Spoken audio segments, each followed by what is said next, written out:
नमस्कार दोस्तों, मेरा नाम है सतीश और स्वागत है आपका सबकी गणित में। तो आज हम पढ़ने वाले हैं कक्षा 10 अध्याय 1 प्रश्नावली 1.3 के प्रश्न।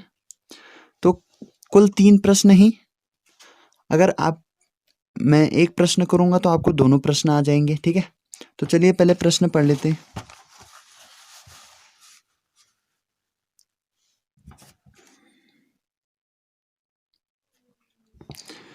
तो प्रश्नावली 1.3 है, ठीक है। प्रश्न 1 लिखा है, दर्शाएं कि √5 एक अपरिमेय संख्या इरेशनल नंबर है, ठीक है। तो हमें दर्शाना है कि √5 एक अपरिमेय संख्या है, ठीक है। तो आप क्या मानोगे, प्रश्न 1 का 1 है, ठीक है। तो आप मानोगे इसके विपरीत। आप √5 को अपरिमेय संख्या करने के लिए आप क्या मानोगे कि माना √5 एक परिमेय संख्या है। परिमेय संख्या है, ठीक है। इसे सिद्ध करने के लिए आप मानोगे कि माना √5 एक परिमेय संख्या है, ठीक है। तो अगर √5 एक परिमेय संख्या है तो इसे हम p/q के रूप में लिख सकते हैं। आपको पता है परिमेय संख्या किसे कहते हैं, जिसे हम p/q के रूप में लिख सकें। और p व q पूर्णांक होने चाहिए, q is not equal to 0, ठीक है। तो आप लिख सकते हो इसलिए √5 बराबर p/q। आप इसे p/q के रूप में लिख सकते हो, ठीक है, जहां q is not equal to 0, ठीक है। p व q सह अभाज्य पूर्णांक हो, सह अभाज्य पूर्णांक हो। आप देखो, मैं बताता हूं आपको सह अभाज्य किसके लिए कहते हैं। सह अभाज्य पूर्णांक का मतलब होता है p स्वयं के अलावा किसी और से विभाजित न हो, स्वयं और एक के अलावा किसी से विभाजित न हो। q स्वयं और एक के अलावा किसी से विभाजित न हो, इसे कहते हैं हम सह अभाज्य, ठीक है। तो अब इसके दोनों पक्षों में वर्ग करते हैं हम, ठीक है। तो दोनों पक्षों में वर्ग करने पर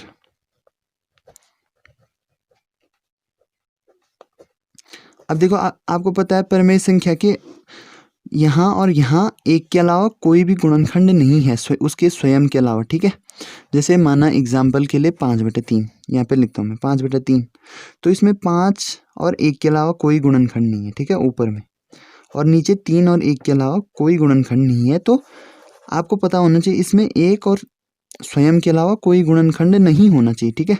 नहीं तो हमारी जो परिमेय ये संख्या हमने कल्पना की है वो विरोधाभास हो जाएगी, ठीक है। दोनों पक्षों में वर्ग करेंगे तो √5 का वर्ग 5 ही होता है, ठीक है। और p का वर्ग होता है p², q का वर्ग होता है q², ठीक है। अब इस q² को इधर लेते हैं, 5 को नीचे ले जाते हैं, तो क्या होगा, q² बराबर p²/5।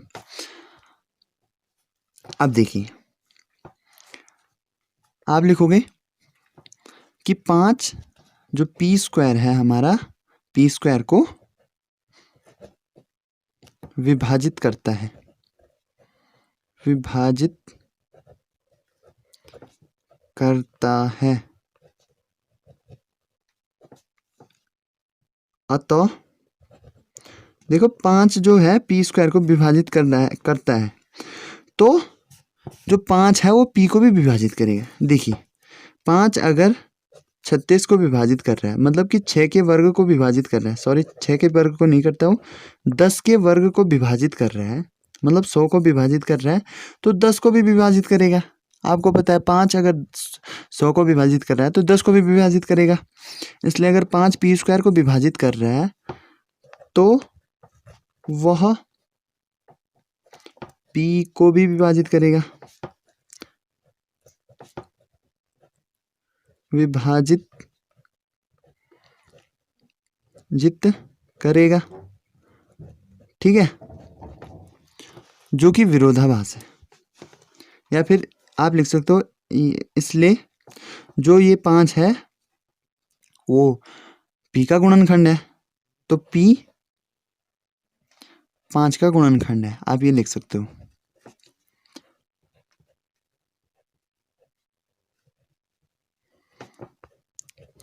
अब दूसरे केस में आप क्या करोगे, अब आप p को 5c मान लो ताकि वो 5 से विभाजित हो जाए, ठीक है। तो माना p बराबर 5c, p बराबर 5c, तो अगर ये 5c होगा, देखिए अगर p बराबर 5c तो 5c का वर्ग होगा, ठीक है। तो 5c का वर्ग बटा 5, तो जो कि 5 पंजे 25, c स्क्वायर बटा 5, और 5 से इसको काटो तो 5c स्क्वायर, ठीक है। अब देखिए c स्क्वायर यहाँ बचा c स्क्वायर, इस 5 को यहाँ नीचे लाओ तो q स्क्वायर के नीचे आ जाएगा, ठीक है। तो अब देखिए जो 5 है वो q स्क्वायर को विभाजित करता है, आप ऐसे ही लिखोगे 5 q स्क्वायर को विभाजित करता है, ठीक है। तो अगर q स्क्वायर को विभाजित करता है तो q को भी विभाजित करेगा, इसलिए जो q है वो 5 का गुणनखंड है, 5 का गुणनखंड है, ठीक है। और आप लिखोगे कि जो हमारी कल्पना है, देखो हमने क्या कहा कि p व q सह अभाज्य पूर्णांक हो, सह अभाज्य मतलब एक के अलावा इसमें कोई भी गुणनखंड नहीं होना चाहिए, एक और स्वयं के अलावा कोई भी गुणनखंड नहीं होना चाहिए, लेकिन जो p व q में 5 गुणनखंड आ रहे हैं, ठीक है। तो जो कि हमारी कल्पना से विरोधाभास है, तो आप लिखोगे यह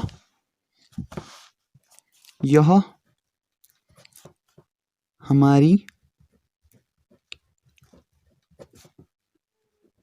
कल्पना का विरोध करता है, आप लिखोगे, ठीक है। ये हमारी कल्पना का विरोध करता है, ठीक है। ये हमारी कल्पना का विरोध करता है कि p व q में एक के अतिरिक्त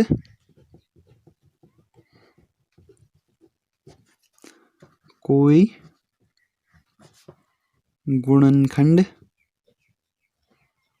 नहीं है, ठीक है। तो ये हमारी कल्पना का क्या कर रहा है, विरोध कर रहा है कि p व q में एक के अतिरिक्त कोई गुणनखंड नहीं है। हमने ये कल्पना किया था, क्या कल्पना की थी हमने, p व q सहअभाज्य है, मतलब एक के अतिरिक्त, और p व q के अतिरिक्त इसमें कोई गुणनखंड नहीं होगा, लेकिन हमारे पास निकल गया 5 गुणनखंड निकल गए दोनों में, ठीक है। तो आप क्या कहोगे कि ये हमारा विरोध कर रही है, तो इसलिए यह विरोध जो आया है,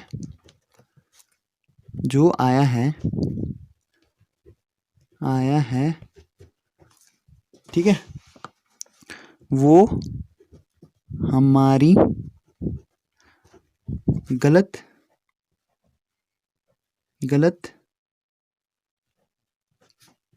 कल्पना के कारण आया है। आप ये लिखोगे, आपको पूरे नंबर मिल जाएंगे, ठीक है। आपने गलत क्या कहा था, आपने क्या कहा था कि माना √5 एक परिमेय संख्या है, जो कि एक परिमेय संख्या नहीं है, ठीक है। तो आप लिखोगे इसलिए √5 एक अपरिमेय संख्या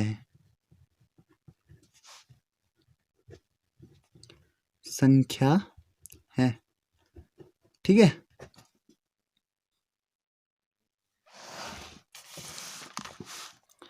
अब देखिए प्रश्न 2 पढ़ते हैं। अब प्रश्न 2 में भी ऐसा ही है जैसे आपने ऊपर किया, दर्शाइए कि 3 + 2 √5 एक अपरिमेय संख्या है। तो ये भी ऐसा ही करना है जैसे आपने ये किया है। देखिए जैसे आपने इसमें माना √5 एक अपरिमेय संख्या है, तो पहले आपको जो अपरिमेय संख्या है उसको परिमेय मानना पड़ेगा, उसके बाद ही वो सिद्ध होगा, ठीक है। तो चलिए इसको भी करते हैं। तो आप इसमें भी ऐसे ही मानोगे प्रश्न दूसरे में कि माना 3 + 2√5 एक परिमेय संख्या है, परिमेय संख्या है, ठीक है। इसमें भी आप ये मानोगे। तो अगर ये परिमेय संख्या है तो इसलिए इसे हम P/Q के रूप में लिख सकते हैं, ठीक है। इसको क्या लिख सकते हैं हम? P/Q के रूप में, जहां P व Q सह अभाज्य संख्याएं हैं, सह अभाज्य पूर्णांक है। आप ये लिखोगे, ठीक है। जो मैंने पिछले भी उसमें लिखा आप वही लिखोगे इसमें भी, पूर्णांक है वो Q is not equal to 0, ठीक है। अब इसको कंटिन्यू करेंगे। तो अब इस 3 को हम इधर ले जाते हैं, तो 2√5 बराबर हो जाएगा P/Q - 3, ठीक है। अब देखो ये 2 भाग में है, इसको गुणा, ये गुणा में है, इसको भाग में ले जाओ तो √5 बराबर हो जाएगा P/Q - 3 और इसके भाग में आ गया ये 2, तो ये 2 कहाँ जाएगा? यहाँ नीचे, तो P/2Q, ठीक है, -3/2 ये हो गया ये, ठीक है, बराबर √5।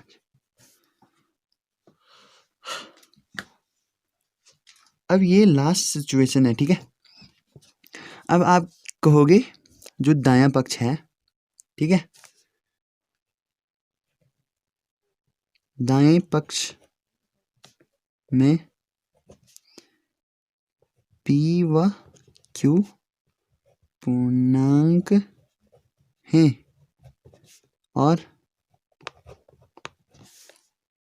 3 व 2 भी पूर्णांक है। आपको पता है ये P व Q भी पूर्णांक है, 3 व 2 भी पूर्णांक है, क्योंकि P व Q तो हमने मान रखा है, 3 व 2 आपको पता है पूर्णांक है, इसलिए ये पूरा पूर्णांक है। इसलिए पूरा लिखो उसको, P/2Q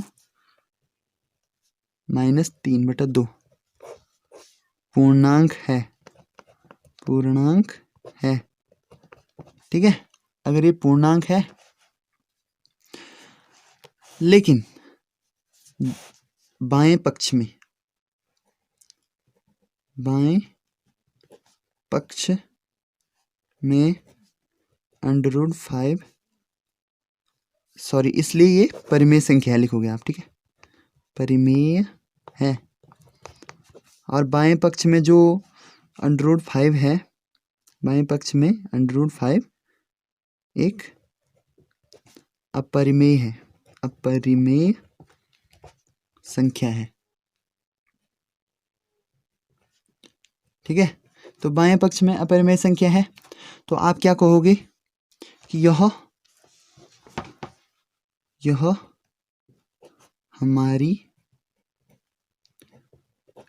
कल्पना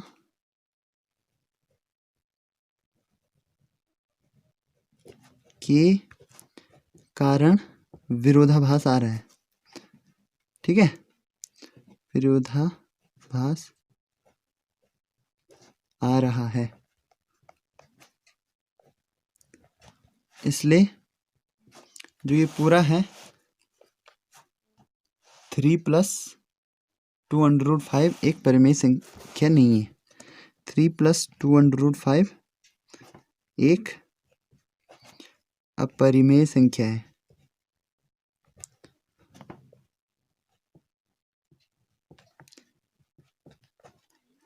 ठीक है। आप ये लिखोगे। अब तीसरा प्रश्न अगर आपको करना है तो ठीक है, नहीं तो आपको ऐसे ही आ जाएगा। आपको इन प्रश्नों को भी ऐसे ही करना है, जैसे हमने प्रश्न 1 और प्रश्न 2 को किया है, वैसे ही तीसरे को भी करना है, ठीक है। तो अगर आपको चाहिए तो आप कमेंट में लिख सकते हो, नहीं तो हम अगली प्रश्नावली पे जाएंगे। और वीडियो देखने के लिए आपका बहुत बहुत धन्यवाद।